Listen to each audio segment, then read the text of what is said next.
السلام علیکم ورحمۃ اللہ وبرکاتہ۔ ان الحمد للہ نحمده ونستعینه ونستغفره ونعوذ باللہ من شرور انفسنا وسیئات اعمالنا، من يهده الله فلا مضل له ومن يضلل فلا هادي له، واشهد ان لا اله الا الله وحده لا شريك له، واشهد ان محمدا عبده ورسوله، اما بعد فان خير الحديث كتاب الله، وخير الهدي هدي محمد صلى الله عليه واله وسلم، وشر الامور محدثاتها وكل محدثة بدعة وكل بدعة ضلالة وكل ضلالة في النار۔ فقد قال الله تبارك وتعالى في كلامه المجيد والفرقان الحميد: أعوذ بالله من الشيطان الرجيم، بسم الله الرحمن الرحيم، قل الحمد لله وسلام على عباده الذين اصطفى اللہ خیر عما یشرکون۔ ناظرین، آج موضوع خطابت ہے اصحاب نبی صلی اللہ علیہ وآلہ وسلم۔ رسول اللہ صلی اللہ علیہ وآلہ وسلم کے صحابہ کے خلاف بولنا، ان کے مشاجرات پر گفتگو کرنا، ان کی عیب جوئی کرنا اور عیب چینی کرنا اب ایک مشغلہ ہو چکا ہے۔ سوشل میڈیا کے اس دور میں جن باتوں کا ہم تصور نہیں کرتے تھے، ہم ایسا سوچتے تھے کہ یہ باتیں تو پرانی کتابوں میں لکھی ہوئی ہوں گی، واقعی میں ایسے لوگ موجود نہیں ہوں گے، زمین پر ایسے لوگ نہیں بستے ہوں گے جو اپنی زبان سے بھی ان عقائد کا اور ان خیالات کا اور اس طرح کی زبان کا اظہار کرتے ہوں گے۔ اس کا تصور ہم نہیں کرتے تھے، تو اس سے کہیں زیادہ ہم دیکھ رہے ہیں، سن رہے ہیں۔ بطور خاص پڑوس میں آئے دن یہ چیزیں سننے میں آتی رہتی ہیں، اور یوٹیوب پر آپ دیکھیے تو اس طرح کے ویڈیو لاکھوں کروڑوں کی تعداد میں بھرے پڑے۔ اس پر پورا یہ کہ ہمارے طبقہ اہل سنت میں سے کچھ لوگ جانے انجانے انہی کی بولی، انہی کا طرز استدلال، انہی کا رنگ اپنائے ہوئے ہیں۔ تو آئیے میں آج سب سے پہلے قرآن مقدس کی روشنی میں صحابہ کرام کی ایک پوزیشن اور ان کی ایک صورت دکھاتا ہوں، پھر انشاءاللہ اگر موقع ملا تو اس حوالے سے دیگر باتیں بھی ہوں گی اور ان کے موازنات پر بھی گفتگو ہوگی۔ اللہ تبارک و تعالی نے سورہ نمل میں ارشاد فرمایا کہ قل الحمد للہ وسلام علی عبادہ الذین اصطفیٰ، کہ آپ کہیے کہ شکر اللہ کا ہے اور سلام ہے اللہ کے اس کے ان بندوں پر جن بندوں کو اللہ نے چن لیا ہے، منتخب کر لیا ہے۔ اب یہاں جن بندوں کو چنا گیا ہے ان بندوں سے کون سے بندے مراد؟ تو مفسرین جہاں تک میری نظر گئی، تمام مفسرین میں پہلا قول یہ ہے کہ ترجیحی طور پر بطور خاص یہاں پر جن چنے ہوئے بندوں کا تذکرہ ہے ان سے مراد انبیاء کرام علیہ السلام۔ اس کی دلیل قرآن پاک کی ایک آیت بھی ہے وَإِنَّهُمْ عِنْدَنَا لَمِنَ الْمُصْطَفَيْنَ الْأَخْيَارِ۔ اور دوسرا قول یہ ہے کہ ان چنندہ بندوں سے مراد دوسرے نمبر پہ ترجیحی طور پہ تو انبیاء ہیں، اور دوسرے نمبر پہ صحابہ کرام رضوان اللہ تعالی علیہم اجمعین ہیں۔ اور اس کی دلیل ہے ثم اورثنا الکتاب الذین اصطفینا من عبادنا۔ اب یہاں اس آیت میں امت محمدیہ مراد ہے، اور امت محمدیہ میں ظاہر سی بات ہے سب سے بہتر اور خیر امت چنندہ بندے صحابہ کرام رضوان اللہ تعالی علیہم اجمعین۔ معلوم یہ ہوا کہ صحابہ کرام چنندہ لوگ ہیں، اللہ تبارک و تعالیٰ نے اپنے نبی کی صحبت کے لیے ان کا انتخاب فرمایا، انہیں چنا۔ اس طریقے سے اللہ تبارک و تعالیٰ نے سارے دنیا والوں کے دلوں پر نظر ڈالی، اور ان دلوں میں سے محمد رسول اللہ صلی اللہ علیہ وآلہ وسلم کا دل چنا، اور پھر آپ کو رسالت کے لیے مبعوث فرمایا۔ تو جس طرح محمد رسول اللہ کو سارے لوگوں کے دلوں میں سے چنا، جس طریقے سے مکہ کو ساری زمینوں میں سے چنا، جس طریقے سے بنو ہاشم کو سارے خاندانوں میں سے چنا، جس طرح قریش کو سارے قبیلوں میں سے چنا،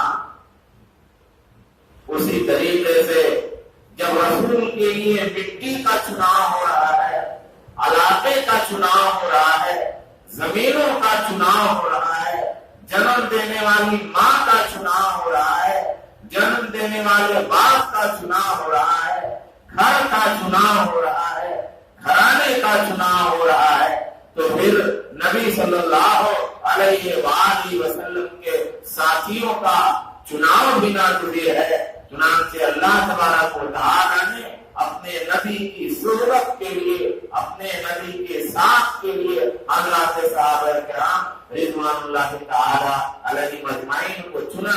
عبداللہ بن مسعود رضی اللہ تعالیٰ عنہ فرماتے ہیں کہ ان اللہ نظر فی قلوب العباد فوجد قلب محمد خیر قلوب العباد فاستعصه برسالته ثم نظر فی قلوب العباد بعد قلب محمد فوجد قلوب اصحابه خیر قلوب العباد فجعلهم وزراء نبیه یقاتلون علی دینه۔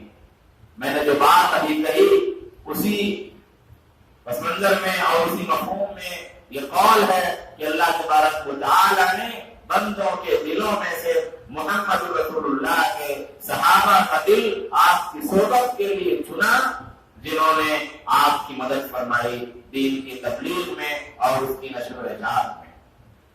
اب بدترین قوم ہوگی دنیا کی، آپ عیسائیوں سے پوچھیں تم میں سب سے بہترین لوگ کون تھے، وہ کہیں گے عیسیٰ کے حواری، عیسیٰ کے صحابہ۔ آپ یہودیوں سے پوچھیں تم میں بہترین لوگ کون تھے، وہ کہیں گے موسیٰ کے ساتھی۔ کسی بھی قوم سے آپ جب سوال کریں گے تو ہر قوم یہ جواب دے گی کہ ہمارا جو رہنما تھا، ہمارا جو پیغمبر تھا، ہمارا جو قائد تھا، اس کے ساتھ ہی۔ یہ امت محمدیہ میں صرف ایک قوم ایسی بستی ہے اور موجود ہے کہ جب اس سے پوچھا جاتا ہے کہ سب سے برے لوگ کون تھے تو وہ بتاتی ہے کہ محمد رسول اللہ کے ساتھ فلانت اللہ علیہ دوسرا قول ہے عبداللہ ابن عمر رضی اللہ تعالیٰ عنہ کی طرف بھی منسوب ہے، اور اسی طریقے سے عبداللہ بن مسعود رضی اللہ تعالیٰ عنہ سے بھی اس کی روایت ہے کہ کانوا خیر هذه الامہ ابرها قلوبا واعمقها علما واقلها تکلفا اختارهم اللہ لصحبت نبیہ ولاقامت دینہ۔ کہ صحابہ کرام اس امت کے سب سے بہترین لوگ تھے، وہ دلوں میں سب سے نیک دل تھے، اور علم و فن کی گہرائی کے اعتبار سے سب سے زیادہ گہرے علم والے تھے، تکلف کے لحاظ سے سب سے کم تھے، یعنی ان کے اندر تکلف ہی نہیں تھا، فرماتے ہیں اللہ تبارک و تعالیٰ نے اپنے نبی کی صحبت کے لیے انہیں چن لیا. اب اس چناؤ پہ جس کو اعتراض ہے وہ اللہ سے سوال کرے. اگر کسی کو اس چناؤ پر اعتراض ہے، کسی کو اس انتخاب پر اعتراض ہے، اس انتخاب پر غصہ ہے، تو اللہ سے سوال کرے. کسی کو اس بات پہ غصہ ہے کہ نبی عرب میں کیوں پیدا ہوئے، کسی کو اس بات پہ غصہ ہے کہ نبی عبداللہ کے گھرانے میں کیوں پیدا ہوئے، گھر میں کیوں پیدا ہوئے، کسی کو اس بات پہ غصہ ہے کہ نبی کی ماں آمنہ کیوں ہے، اور کسی کو اس بات پہ غصہ ہو کہ نبی کا یار غار ابو بکر کیوں ہو، کسی کو اس بات پہ غصہ ہو کہ نبی نے عمر رضی اللہ تعالیٰ عنہ کو اللہ سے کیوں مانگا، کسی کو اس بات پہ غصہ ہو کہ عثمان کو رسول صلی اللہ علیہ وسلم نے کیوں کہہ دیا کہ کچھ بھی کرو تمہارے لیے سب روا ہوگا، کسی کو اس بات پہ غصہ ہو کہ علی نبی کے قریبی کیوں تھے، کسی کو اس بات پہ غصہ ہو کہ معاویہ نبی کے برابر نسبتی کیوں تھے، کسی کو اس بات پہ غصہ ہو کہ نبی نے معاویہ رضی اللہ تعالیٰ عنہ کو خلافت کی، حکومت کی، ہدایت کی، نصب کی، منصب کی دعا کیوں دی. تو پھر وہ اللہ سے سوال کرے، بندوں میں فتنہ نہ پھیلائے. اللہ نے چن لیا، بات ختم ہو گئی. یہ ان کے نصیب کی بات تھی، یہ ان کی قسمت کی بات تھی، یہ اللہ کی رحمت کا چھیٹا تھا. اللہ کی رحمت ان پہ نچھاور ہوئی، انہیں نبی کے زمانے میں پیدا کیا، انہیں نبی کی صحبت کے لیے منتخب کیا. نبی نے ان کا حال پوچھا، نبی نے ان سے گفتگو کی، نبی نے ان پر رحمت کی نظر ڈالی، نبی نے ان سے محبت کی، نبی نے ان کا دفاع کیا، نبی ان کے غم میں روئے، نبی ان کے لیے پریشان رہے، نبی کو ان کی تکلیف کیا گزری. اب کسی کو اس میں حسد ہے، بغض ہے، عناد ہے، کینہ کپٹ ہے، اس کے دل میں کینہ بھرا ہوا ہے، تو اس کی بدقسمتی کی بات ہے، اس کے بد نصیبی کی بات ہے، اور اس کے علاوہ کیا کہا جا سکتا ہے.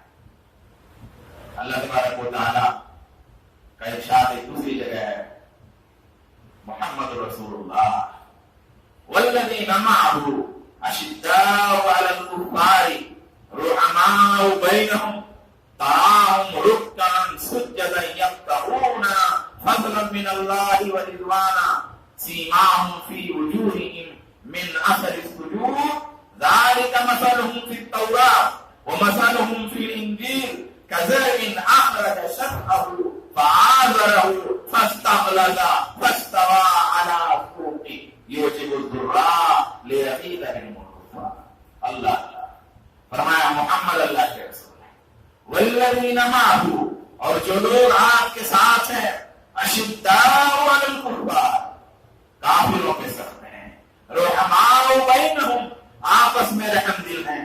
یہ وہ لوگ جن کے بھائی سے نہیں جمتی، یہ وہ لوگ جن کے آپس میں نہیں جمتی، یہ وہ لوگ جو مسجدوں کی دلالی کریں، یہ وہ لوگ جو امت کے پیسے کھا جائیں، یہ وہ لوگ جو کافروں سے ہاتھ ملانا اپنی سعادت سمجھیں، یہ وہ لوگ جو کفار کے سامنے لمبا لیٹ جائیں اپنے مفاد کے لیے، اپنے فائدے کے لیے، اپنے ہلکے پھلکی دنیا کے لیے. جو لوگ ایسا کریں وہ لوگ نبی کے صحابہ پہ کام کریں. دل کے بارے میں اللہ فرمائے اشداء علی الکفار، کافروں پر سخت ہیں، رحماء بینہم، آپس میں رحم دل ہے. جن کی صفت اللہ نے بیان کی، انہیں تم رکوع کرتا ہوا پاؤ گے، انہیں سجدے کرتا ہوا پاؤ گے، اور ان کے سجدوں کا جو نور ہے، ان کی نمازوں کا جو نور ہے، ان کے چہرے سے ابھر رہا ہے، ان کی پیشانیوں سے ابھر رہا ہے، ان کے چہرے دیکھ کر کے سمجھ میں آتا ہے یہ نبی کے صحابہ ہیں، یہ نبی کے پیارے لوگ ہیں. کہتے ہیں کہ نبی کے صحابہ میں تو منافق لوگ بھی تھے. لا حول ولا قوت الا باللہ. کجا منافق کجا صحابہ. ارے نبی کے صحابہ کے تو چہرے ہی ایسے تھے، ان کی زبان کی گفتگو ہی ایسی تھی، ان کا انداز تخاطب بھی ایسا تھا کہ وہ پہچان لیے جاتے تھے. زبان سے، بیان سے، ادا سے، عمل سے، طریق سے، چہرے کے نور سے، آنکھوں کی چمک سے، داڑھیوں کی روشنی سے، اپنے ہاتھ بھاؤ سے وہ نمایاں تھے، وہ پہچان لیے جاتے تھے کہ یہ نبی کے صحابہ ہیں. تاکہ ان کے چہروں میں ان کے سجدوں کے نشانات ہیں. اور کہا یہ صرف قرآن میں نہیں ہے، ذالک مثلہم فی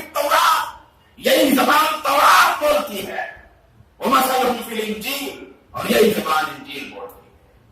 اور فرمایا کزرع اخرج شطأہ، اس کھیتی کی طرح جس نے اپنی کونپل نکالی، فآزرہ، پھر اس کو مضبوط کیا، فاستغلظ، پھر وہ جو اکھڑا وہ پودا جو نکلا وہ موٹا ہو گیا، اس کے بعد فاستویٰ علی سوقہ، پھر اپنے تنے پر سیدھا کھڑا ہو گیا، یوجب الزراع، کھیتی کرنے والے کو تاکہ اچھا لگے، کھیتی کرنے والا دیکھ کے اس فصل کو خوش ہوتا ہے، اور لیغیظ بہم الکفار، اور تاکہ کافروں کو غضب میں مبتلا کرے۔ نبی نے تبلیغ کی، دعوت دی، دعوت کے نتیجے میں دلوں کے زمینوں سے ایمان کے پودے اگے۔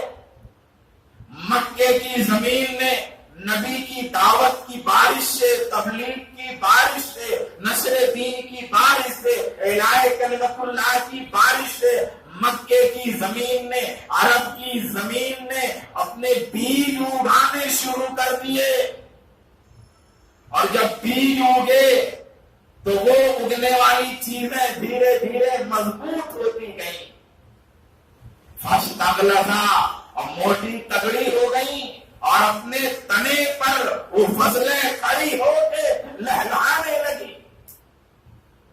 اذا جاء نصر اللہ والفتح،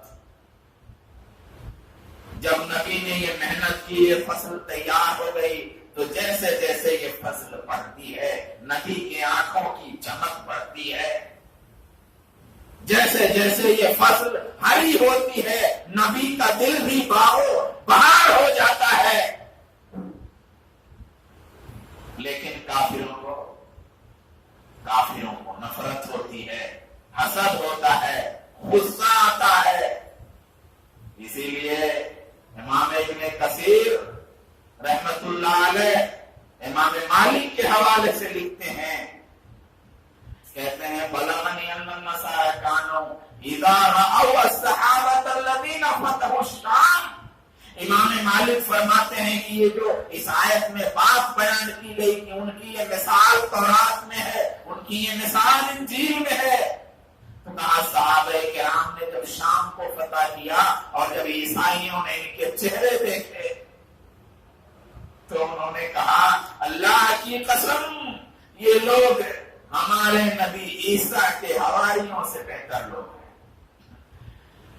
ندوی صاحب فرماتے ہیں کہ ان میں منافق بھی تھے، تمیز نہیں کر پا رہے ہیں، عیسائی تمیز کر لے رہا ہے، نبی کے صحابہ کے چہرے دیکھتا ہے، ان کے زبان و بیان کو سماعت کرتا ہے، ان کی ادائیں دیکھتا ہے، ان کے چہرے کی، ان کے آنکھوں کی، ان کے رخسار کی چمک اور دمک دیکھتا ہے، ان کے سجدوں سے ابلنے والے نور کو محسوس کرتا ہے، اور پکار اٹھتا ہے کہ یہ لوگ عیسیٰ کے صحابہ سے بہترین لوگ ہیں۔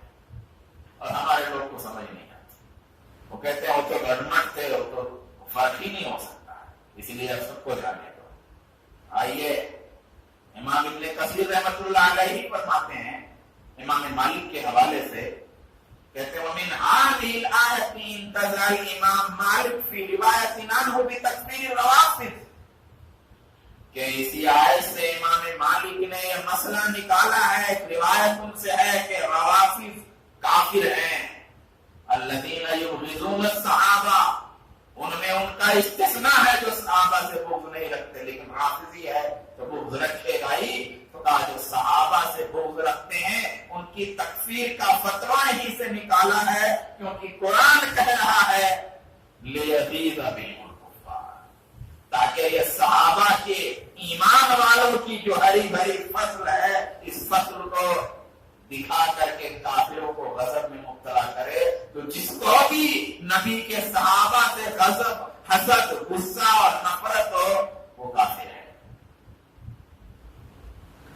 علامہ آلوسی روح المعانی میں ذکر فرماتے ہیں کہ وَقَسَّمْ تَعَالَى بِالذِّكْرِ لِأَنَّهُ إِذَا أَعْجَبَ الزُّرَّاءَ وَهُمْ يَعْرِفُونَ عُيُوبَ الزَّرْعِ فَهُوَ أَحْرَىٰ أَن يُعْجِبَ غَيْرَهُ، کہا کہ جب کھیتی جو ہوتی ہے نا، کھیتی تو کھیتی میں کیا کمی ہے اور کسان کو زیادہ معلوم ہوگا. دوسرا دیکھنے والا تو کہے گا بہت ہری بھری ہے، لیکن جو کسان ہوگا وہ سمجھ جائے گا کہ اتنا کھانا ہے کہ پھل کم آئے گا، اتنا جدا جدا ہے کہ خسارہ ہوگا. ہریالی جو اس طرح سے جا رہی ہے وہ جلنے کی نشانی ہے. کسان کھیتی کے عیب کو زیادہ بہتر جانتا ہے، اس لیے یہ خوشی کی نسبت کسان کی طرف کی گئی ہے کہ جب کسان خوش ہو رہا ہے تو دوسرے کو بدلتے اولا خوش ہونا چاہیے. نبی خوش ہو رہے ہیں اس ہری بھری فصل سے، اس کھیتی سے، تو دوسروں کو بدلتے اولا خوش ہونا چاہیے. اچھا، کچھ اشارے ہیں. کہا کہ اخرج الشفا، کوپل نکلی. مردوں میں بڑوں میں سب سے پہلے ایمان لانے والے سیدنا ابو بکر رضی اللہ عنہ. کوپل نکلی. ابو بکر کو مکے کی مٹی نے نبی کے دعوت کے نتیجے میں اگایا. فآزرہ، پھر اس کو مضبوط کیا. رسول گرامی اللہم اید الاسلام بعمر بن الخطاب، الہی عمر کے ذریعہ اسلام کی مدد فرما. اسلام کو قوت دے، نبی مانگ رہے ہیں عمر کو. فآزرہ، عمر اگ رہے ہیں، کھیتی کو طاقت مل رہی ہے. فاستغلظ، پھر موٹا ہو گیا تنا. عثمان نبی کے دربار میں کھینچے چلے آ رہے ہیں. اب یہ درخت اسلام کا موٹا ہو رہا ہے. علی موجود ہیں، علی کی خلافت آتی ہے، علی جوان ہوتے ہیں نبی کی نگہبانی میں. فاستوى علی سوقہ، تو یہ درخت اپنے تنے پر کھڑا ہو گیا. ایک اشارہ یہ دیا مفسرین نے کہ اس آیت میں موجم کے تمام حروف ہیں، سب حروف آ گئے. تو کا اشارہ گویا اس سے یہ نکال سکتے ہیں کہ خیر کا کوئی گوشہ نہیں ہے، خیر کی کوئی صورت ایسی نہیں ہے بنیادی جو صحابہ کرام رضوان اللہ تعالی علیہم اجمعین نے کیا نہ ہو، اس کو دکھایا نہ ہو، ان کے خیال سے گزرا نہ ہو. ایسا نہیں. معلوم یہ ہوا صدیق نے صداقت کے نمونے قائم کیے، عمر نے عدالت کے پر کھولے، عثمان نے صحابت کے پرچم بلند کیے، علی نے شجاعت کے فریرے لہرائے، امیر معاویہ نے عدالت، انصاف اور حکومتی سسٹم کا نظام مضبوط کیا. تو پھر جا کر کے اسلام مجھ تک اور تم تک پہنچا ہے. ورنہ کہیں کسی مورتی کے سامنے سر ٹکا رہے ہوتے. صحابہ نے ایمان بالرسول کو آسان کر دیا، ورنہ اتنے زمانوں کے بعد رسول ہماری سمجھ میں آنے والے نہیں تھے. رسول، اللہ اکبر، رسول دیکھنے میں ابن آدم تھے، رسول کے دوست تھے، رسول کی ماں تھی، رسول کے باپ تھے، رسول کے چچا تھے، رسول کے رشتے دار تھے. تو جیسے اور لوگ اس معاشرے میں تھے اسی طرح اللہ کے رسول بھی چل رہے تھے. ایسا نہیں تھا کہ پیچھے آگے دائیں اور بائیں فرشتوں کا جلو ہو، ہنٹوں بچوں کی صدائیں ہوں تو دیکھنے میں سمجھ میں آ جائے کوئی منفرد چیز ہے. اس حال میں اللہ کے رسول تھے. تو صحابہ کرام کی نور والی آنکھوں نے رسول کو پہچانا کہ یہ ہمارے رسول ہیں، اور آپ کے ساتھ قربانیاں دیں، اور قربانیاں دیکھ کر کے پورے نمونے کو واضح کر دیا اور پوری روشنی بچھا دی. رسول کی شخصیت اب اس جلوں میں، صحابہ کے جلوں میں، ان ساتھیوں میں، ستاروں کے جھرمٹ میں اب چاند اچھی طرح سمجھ میں آ رہا ہے. تو ہمارے لیے ایمان آسان ہو گیا. یہ بیچارے صحابہ سے اگر اتنی نفرت ہے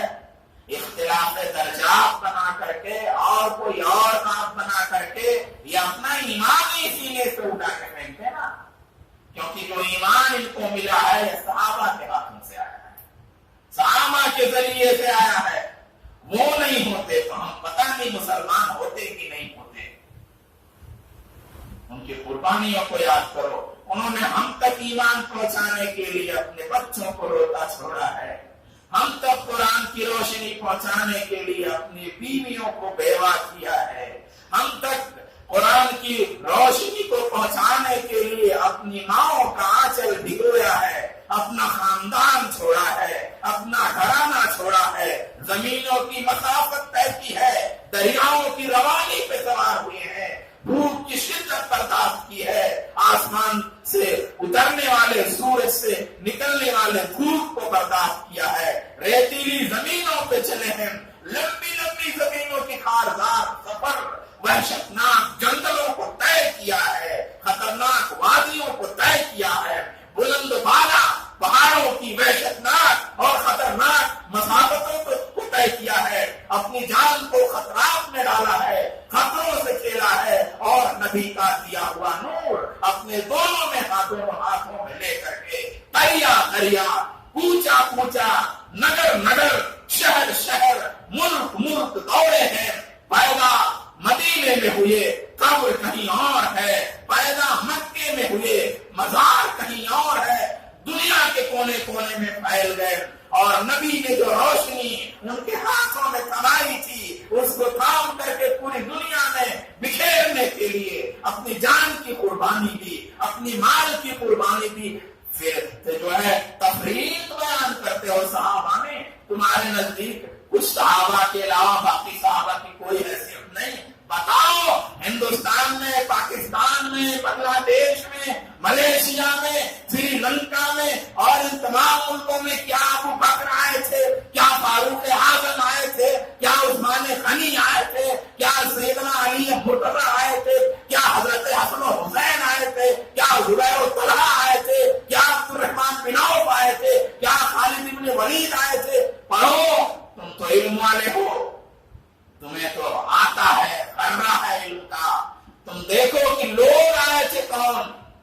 وہ لوگ آئے تھے جن کے نام بالکل سننے میں نئے، پہلی بار سننے میں آتے ہیں۔ سیدنا عمر فاروق رضی اللہ تعالیٰ عنہ کے دور میں 12 صحابہ کرام بر صغیر میں آئے، عثمان بن عفان رضی اللہ تعالیٰ عنہ کے زمانے میں 5 صحابہ کرام بر صغیر میں آئے، علی بن طالب کے زمانہ میں 3 صحابہ کرام بر صغیر میں آئے، معاویہ بن ابی سفیان جن کے ذکر سے تمہاری زبان کٹ کٹ جاتی ہے، ان کے زمانے میں 4 صحابہ کرام بر صغیر میں آئے، اور یزید بن معاویہ یہ نام تو جب آتا ہے تو کفر و نفاق کا سارا دریا موجود ہو جاتا ہے، اور اسی پردے میں تلوار چلا دی جاتی ہے۔ ان کے زمانے میں بھی ایک صحابی آئے، تو ان لوگوں کی برکت سے ایمان ہم کو ملا۔ یہ نہیں ہوتے تو تم کہیں رام رام کر رہے ہو، کہیں کوئی اور نعرہ تمہاری زبان سے نکلتا۔ آئیے آگے چلتے ہیں، اللہ تبارک و تعالیٰ کا ارشاد ہے دوسری جگہ، وَإِذَا قِيلَ لَهُمْ آمِنُوا كَمَا آمَنَ النَّاسُ قَالُوا أَنُؤْمِنُ كَمَا آمَنَ السُّفَهَاءُ أَلَا إِنَّهُمْ هُمُ السُّفَهَاءُ وَلَكِنْ لَا يَعْلَمُونَ۔ کہا جاتا ہے کہ ایمان لاؤ ایسے جیسے لوگ ایمان لائے، تو کہتے ہیں کہ کیا ہم بیوقوف لوگوں کی طرح ایمان لائیں؟ الا خبردار، انہم یقیناً وہی لوگ، ہم السفہاء وہی بیوقوف ہیں، لیکن انہیں معلوم نہیں۔ دیکھیے، صحابہ پر جب چھینٹا کشی ہو تو 4 گنا درجہ پڑھ کر کے جواب دینا ہے۔ اعتراض 1 درجے کا ہے تو 4 گنا جذبے سے، 4 گنی قوت سے، 4 گنے مطالعہ سے، 4 گنے انداز بیان سے اس کا جواب دینا چاہیے۔ اسی میں اس کی دلیل موجود ہے۔ دیکھیے، کہا کہ ہم بیوقوفوں کی طرح ایمان نہیں لاتے صحابہ کو، تو اللہ نے کیا جواب دیا؟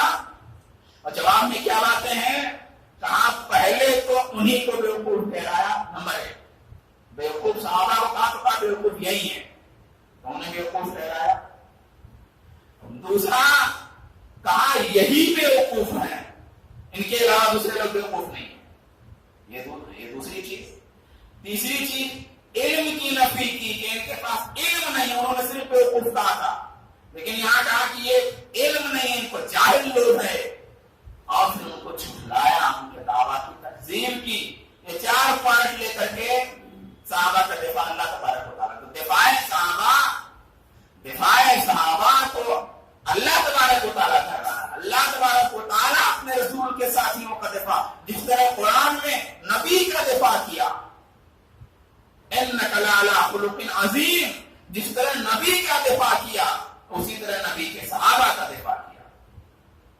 اور اسی طریقے سے تاکید بھی 4 ہے کہ الا، ایک تاکید خبردار، انا یقیناً دوسری تاکید، ہم وہی لوگ وہ لوگ تیسری تاکید، ہم السفہاء وہی بیوقوف ہیں چوتھی تاکید۔ تو 4 درجے بڑھ کر کے صحابہ کا دفاع، یہ قرآن پاک کی تعلیم ہے۔ چوتھی آیت پڑھتا ہوں۔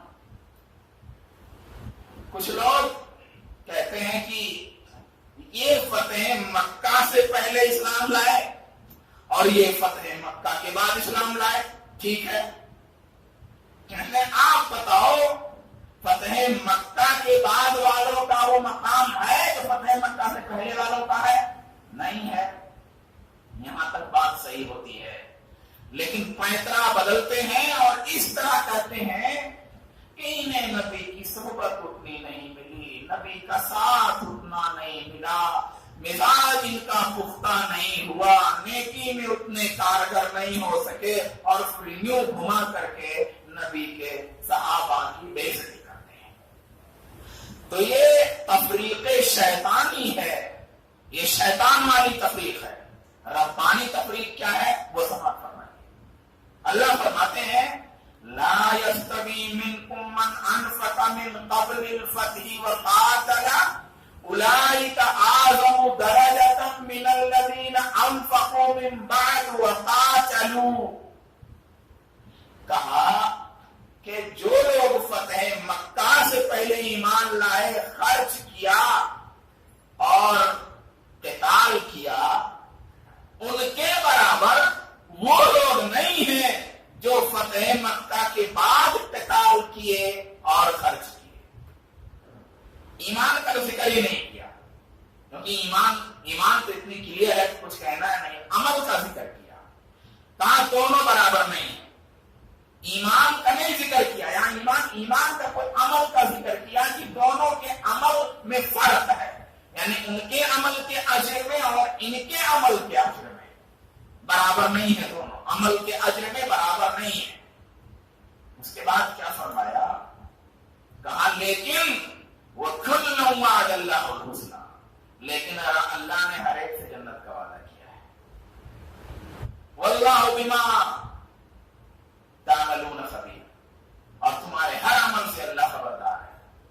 خبر رکھنے کے بعد، غلطیاں جاننے کے بعد، وہ غلطیاں جو ہم نہیں جانتے، تم نہیں جانتے، صرف پروردگار جانتا ہے، ان تمام غلطیوں کو جاننے کے بعد، دل و دماغ میں خیال کے بہنے والے ایک ایک دھارے کو جاننے کے بعد، اوہام و خدشات سے اٹھنے والے معمولی اٹھنے والی آہٹوں کو جاننے کے بعد بھی اللہ تبارک و تعالی رسول کے صحابہ سے جنت کا وعدہ کر رہا ہے۔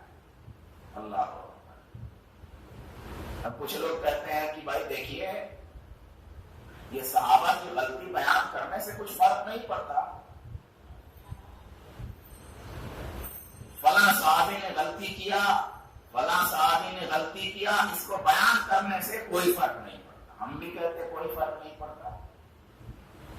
رسول کے بعد صحابہ سے کوئی غلطی ہو گئی، اس غلطی کا تذکرہ حدیث میں موجود ہے۔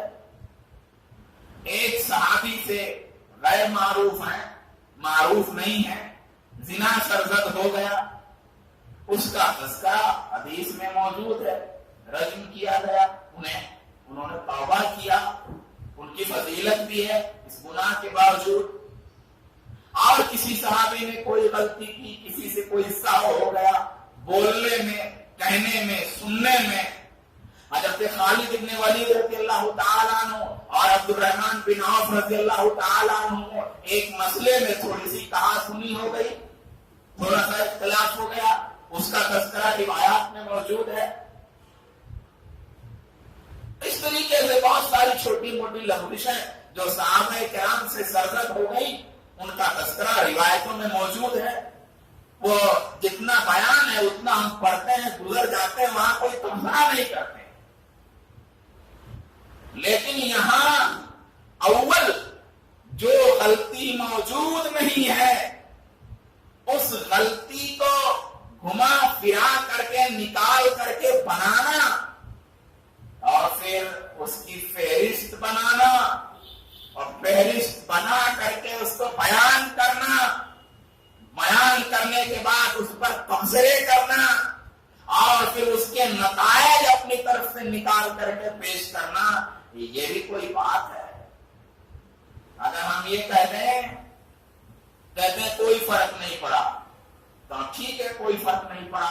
اگر ہم کہتے ہیں کہ یہ مولانا فلانے صاحب جو آج کل بڑا بیان دیتے پھر رہے ہیں یہ جھوٹے ہیں, بدتمیز ہیں, بدکار ہیں, چندہ خور ہیں, کذاب ہیں, لعین ہیں, شیطان ہیں, مکروہ ہیں, ابن سبا کے چیلے ہیں, انہوں نے فلاں جگہ یہ پکڑے گئے, فلاں جگہ یہ پکڑا گئے, فلاں جگہ انہوں نے ایسا کام کر دیا, فلاں جگہ انہوں نے ایسی چیز کی, اور اس کے بعد کہتے ہیں کہ حفظہ اللہ تعالی ودامت برکاتہ العالیہ, اور اس کے بعد ممبر سے اتر آئے تو آپ بتائیے بزرگی باقی ہے کہ چلی گئی؟ آپ کے مولوی صاحب کا ایسا تذکرہ شروع کرتے ہم تو فوراً آپ دامن کھینچ لو گے اور یہ سب کیا بیان ہو رہا ہے. ہاں, لیکن نبی کے صحابہ کے بارے میں جتنا بیان کرنا چاہو بیان کرو, سب ٹھیک ہے. نبی کے صحابہ کے بارے میں جتنے تبصرے کرنا چاہو تبصرے کر سکتے ہو, سب ٹھیک ہے. تمہارے بارے میں, تمہارے مولوی صاحب کے بارے میں تبصرے کرو تو وہاں سب گڑبڑ ہو جاتا ہے. تو یہ سب شاخسانے ہیں. میرے دوستو, بڑا عجیب معاملہ ہے. صحابہ کرام کو یہ کیا سمجھیں گے, ان کے دلوں کو تو اللہ ہی سمجھتا ہے. چنا کس نے تھا؟ اللہ نے چنا تھا. چنا اللہ نے تھا تو سمجھے گا کون؟ ایک آیت پاک ہے, بڑی عجیب آیت ہے, اور صحابہ کرام کا عمل بڑا عجیب ہے. قرآن پاک میں ارشاد ہے وَيَسْأَلُونَكَ مَاذَا يُنْفِقُونَ, اے نبی وہ لوگ آپ سے پوچھتے ہیں کہ وہ لوگ کیا خرچ کریں. بولے آپ کہہ دیجیے جو ضرورت سے زیادہ ہو وہ خرچ کرو. اب یہ خاص حالات میں فرمایا تھا اور خاص حالات میں اس کا حکم اب بھی ہے. پھر بعد میں زکات والی آیتیں ہیں وغیرہ. کئی لوگ پوچھتے ہیں آپ سے کہ کیا خرچ کیا جائے. آپ کہہ دیجیے کہ جو ضرورت سے زائد ہو وہ خرچ کر دیں. اب آپ دیکھیے کہ صحابہ کرام نے اس آیت پر کیسے عمل کیا, کیسے عمل کیا. اور آپ کیا سوچتے ہوں گے, بھائی اللہ تبارک و تعالیٰ نے کہا کہ ضرورت سے زائد خرچ کر دو تو کھانے پینے, رہنے, سونے, جاگنے, اٹھنے بیٹھنے کے علاوہ جو مال بچا ہوگا وہ انہوں نے خرچ کیا ہوگا. تصور.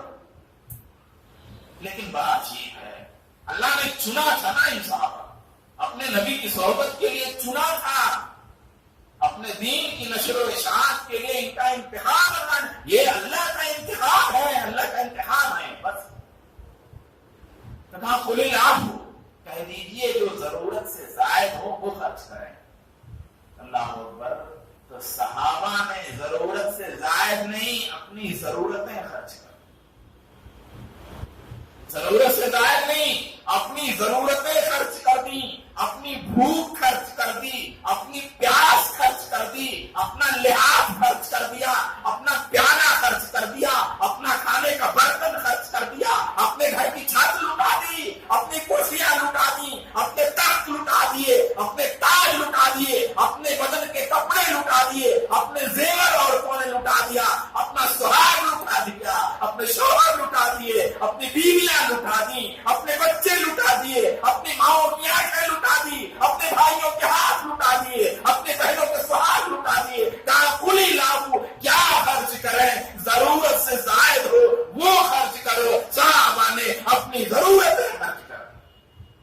زندہ خور لوگ صحابہ کی اہمیت کو کیا سمجھیں گے؟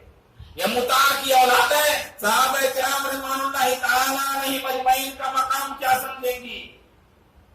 اللہ تعالیٰ ارشاد فرماتے والذین جاؤوا من بعدہم، جو ان صحابہ کے بعد آئے، یقولون، وہ کہتے ہیں، انہیں کہنا چاہیے، ربنا اغفر لنا، ہمارے رب ہمیں بخش دے، وَلِإِخْوَانِنَا الَّذِينَ سَبَقُونَا بِالْإِيمَانِ، اور ہمارے ان بھائیوں کو جو ایمان میں ہم سے سبقت کر گئے، وَلَا تَجْعَلْ فِي قُلُوبِنَا غِلًّا لِلَّذِينَ آمَنُوا، اور اللہ ان ایمان والوں کے لیے ہمارے دلوں میں کوئی کینہ نہ رکھیں، آمنوا ربنا، ہمارے رب پہ ایمان لائے، اِنَّكَ رَءُوفٌ رَحِيمٌ، اللہ تو ہی رؤوف رحیم۔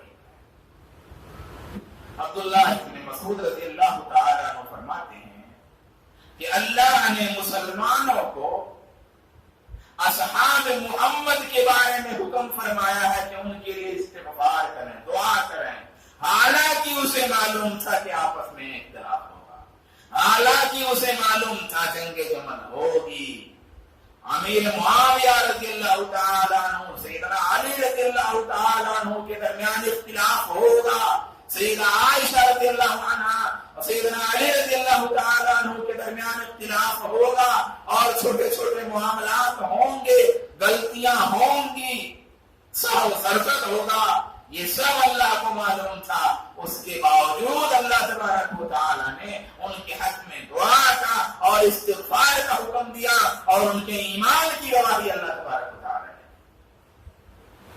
حضرت عمر رضی اللہ تعالیٰ عنہ اسی آیت کی وجہ سے مصر، عراق، شام جب فتح ہوئے تو ان کی زمین کو اصحاب غنائم میں تقسیم کرنے کے بجائے آنے والی نسلوں کے لیے وقف کر دیا۔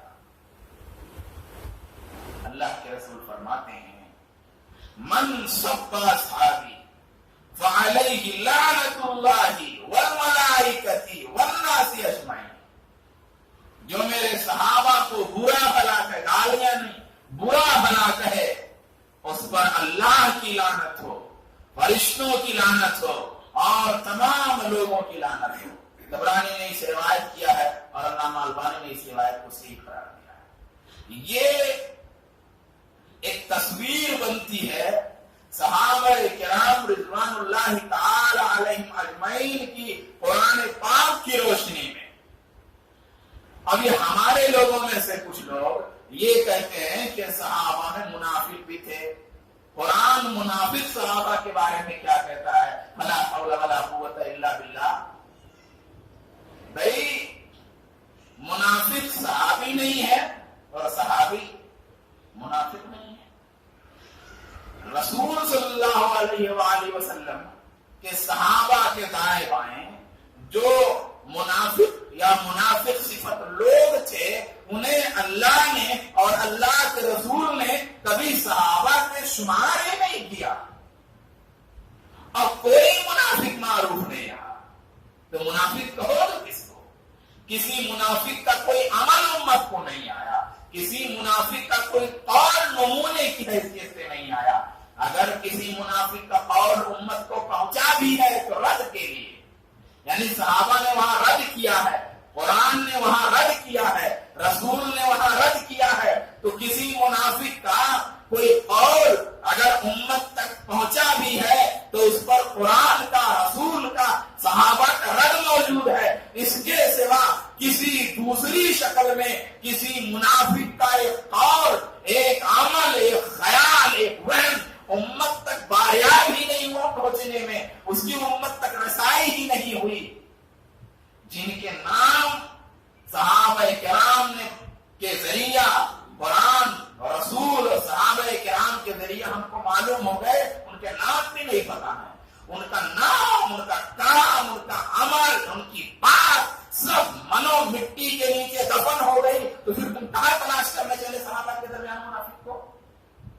اب حضرات صحابہ کرام کا جو شجرہ موجود ہے، جو اسماء موجود ہیں، جو اقوال موجود ہیں، جو افعال موجود ہیں، وہ سب کے سب نمونے ہیں، وہی چیز اللہ نے ہم کو پہنچائی ہے نمونے کے طور پر۔ تو چلے منافق ڈھونڈنے، یہ تو شیعوں کا کام ہے. یہی بات تو میں شیعوں سے سنتا ہوں، شیعہ ذاکرین سے، شیعہ علماء سے، شیعہ خطیبوں سے سنتا ہوں کہ وہ کہتے ہیں کہ تم لوگ سارے صحابہ کو عادل مانا چھوڑ دو، ہم متحد ہو جائیں گے. صحابہ میں منافق بھی تھے تو صحابہ کو منافق بھی ماننا شروع کر دو تو ہم تمہارے ساتھ ہو جائیں گے. تو یہی بولی تو شیعہ بولتے ہیں، روافظ بولتے ہیں. آج ہمارے پڑوس میں اعلان، یہاں موقع نہیں ہے اس طرح کی گفتگو کا. میں نے آج جو چنا تھا وہ ایک تمہید تھی، ایک مقدمہ تھا کہ صحابہ کرام کی تصویر قرآن پاک کی روشنی میں قائم ہو جائے، ورنہ تمام طرح کے محالات، سیدنا ابو بکر، سیدنا عمر فاروق، سیدنا عثمان غنی، سیدنا امیر معاویہ، سیدنا زبیر، سیدنا طلحہ اور دیگر صحابہ، سیدنا عائشہ رضی اللہ تعالی عنہا اور حضرت رسول اکرم صلی اللہ علیہ وسلم کی بیٹیوں زینب اور ام کلثوم، اور ان تمام کے بارے میں تمام طرح کے افواہ اور تمام طرح کی گندی گالیاں اور گندی باتیں زبان و بیان سے زور زور سے وہ کہتے رہتے ہیں. یہ بھی تقسیم کا ایک فائدہ لوگوں کو ملا ہے. محمد جناح، مسٹر جناح شیعہ فوجا نے ملک تقسیم کروا دیا، اور تقسیم کرنے کے بعد الزام اس کا ہم دھو رہے ہیں، اور تقسیم کرنے کے بعد ساری نفرت کی کاش اور نفرت کی فصل پڑوس میں ہو رہی ہے. تو مسئلہ یہ ہے کہ یہ جو یہ لوگ کرتے ہیں تو کیسے سنیوں پہ اثر انداز ہو جاتے ہیں، ان کے عقائد سنیوں پہ کیسے اثر انداز ہو جاتے ہیں، کیسے نہیں سنیوں کو ان کی کرامات دکھتی ہیں، کیسے نہیں سنیوں کو ان کی گالیاں دکھتی ہیں، کیسے نہیں سنیوں کو ان کی بدعمالیاں دکھتی ہیں. وہ میں بیان کر کے بات ختم کرتا ہوں. باقی ان کے مغالطات پر اگر بات کرنا شروع کر دوں گا تو پھر بات دور تک نکل جائے گی. یہ تاجران علی، یہ قاتلین علی، یہ تاجران حسین، ہجوم رنج کے سوداگروں کو دیکھو تو یہ بد زبان، یہ بدخلق دشمنان علی، سیاہ رات کے چارہ گروں کو دیکھو تو خدایا چادر زہرا چرانے والوں نے، میرے حسین کے قاتل فریب کاروں نے، بڑے نواسے کی دستار کھینچنے والے، ریا فریب کے آنسو بہانے والوں نے پھر ایک بار بتایا ہے کون لوگ ہیں ہم، مگر کچھ ان سے شکایت ہمیں زیاد نہیں، ازل سے دشمن حق ہیں کسے یاد نہیں، یہ اہل بیت کا پردہ لگا کے رکھتے ہیں. بھائی مکھی کے ایک پر میں شفا ہوتی ہے، ایک پر میں گندگی ہوتی ہے، تو کیا اس شفا کی وجہ سے مکھی نہیں رہ جائے گی؟ مچھر سے بھی فائدہ ہے، سانپ سے بھی فائدہ ہے، بچھو میں بھی فائدہ ہے. دنیا کی کوئی مخلوق نہیں ہے اس میں کوئی خیر نہ ہو، کیونکہ نبیوں کا خیر ہر جگہ پہنچا ہے. دنیا کا کوئی کافر ایسا نہیں ہے جس کافر کے اندر کوئی خیر نہ ہو. تو یاد رکھنا چاہیے کہ ہر شر کسی خیر کے پردے میں آتی ہے، ہر برائی، ہر بھلائی کسی برائی کا پردہ لے کر کے آتی ہے. تو مگر کچھ ان سے شکایت مجھے یاد نہیں، ازل سے دشمن حق ہے کسے یہ یاد نہیں، یہ اہل بیت کا پردہ لگا کے رکھتے ہیں. بنا میں کرب و بلا، یہ بنا میں تخت عظیم، کلاب محفل ایران شاطران عدم، حریم پاک پیمبر کی حرمتوں کے رقیب، یہودیت کے تراشیدہ نامکمل بت، ہماری ماؤں کی عظمت کے شوق سوداگر، یہ دختران محمد کے منکر و گستاخ. کہتے فاطمہ کے علاوہ نبی کی کوئی بیٹی ہی نہیں تھی.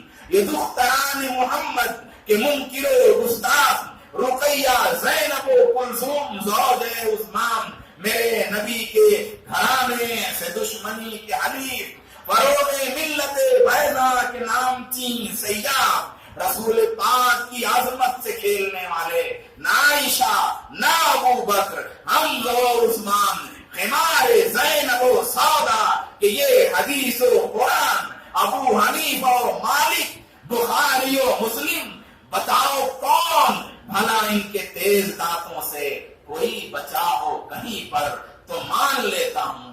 مگر سوال ہے یہ کیوں نظر نہیں آتا؟ یہ پوری تاریخ کے منکر ہیں، پورے تراث کے منکر ہیں، قرآن کے منکر، حدیث کے منکر، محدثین کے منکر، فقہاء کے منکر، صحابہ کے منکر، تابعین کے منکر، تبع تابعین کے منکر، اہل بیت میں جن کا کے منکر، آل بیت میں جن کا نام ابو بکر ان کے منکر، آل بیت میں جو کیا نام سے حضرت علی کی دوسری بیویوں کے بیٹے ہیں ان کے منکر، اور پھر سیدنا حسین کے جو دوسرے بھائی ہیں حسین کے ان کے منکر، غرض اپنے فائدے کے علاوہ چند کو چھوڑ کے سب کے منکر، سب کے گستاخ. تو یہ نظر کیوں نہیں آتا؟ ہم دیکھ کیوں نہیں پاتے؟ سنی مسلمان سمجھ کیوں نہیں پاتا؟ مگر سوال ہے یہ کیوں نظر نہیں آتا؟ یہ قتل و خون کا منظر نظر نہیں آتا، ستم کے ظلم کے خوگر نظر نہیں آتے، جنون کفر کے پیکر نظر نہیں آتے، حضور حق کے ستمگر نظر نہیں آتے. مگر سوال ہے یہ کیوں نظر نہیں آتے؟ تو جانتے ہو نسخہ کیا ہے؟ کیا استعمال کرتے؟ کون سی پڑیا ان بدبختوں نے رکھی ہوئی ہے جس سے سب گم ہو جاتا ہے، سب دھواں ہو جاتا ہے؟ ارے یزید کے صحرا کی ریت مانا بالو ہوتا ہے، ارے یزید کے صحرا کی ریت ہے گھر میں، ہر ایک سنی کی آنکھوں میں ڈال دیتے ہیں. یزید کا نام لیا، کربلا کا نام لیا، حسین کا نام لیا اور ہاں ہو کیا سنی مست. اب اس کے پیچھے جتنی کارستانیاں یہ کریں کچھ ہمیں خبر نہیں ہو پاتی، ہمیں محسوس نہیں ہو پاتا. تو یزید کے صحرا کی ریت ہے گھر میں، ہر ایک سنی کی آنکھوں میں ڈال دیتے ہیں. میرے دوستو، یہ دفاع صحابہ رسول گرامی صلی اللہ علیہ وآلہ وسلم کے صحابہ کا دفاع اس لیے ضروری ہے کہ دین انہی کے ذریعہ ہے، قرآن انہی کے ذریعہ ہے، ایمان انہی کے ذریعہ ہے، رسول کا کی سیرت کا نمونہ انہی کے ذریعہ ہے، حدیث انہی کے ذریعہ ہے. بیچ سے ان کو غائب کر دیا جائے تو پھر چاہے جہاں آپ بھٹکتے رہو. اللہ تبارک و تعالی سے دعا ہے کہ ہم تمام کو صحابہ کرام رضوان اللہ تعالی علیہم اجمعین کی دفاع کا ادنا خادم بنائے. آمین ثم آمین یا رب العالمین. وآخر دعوانا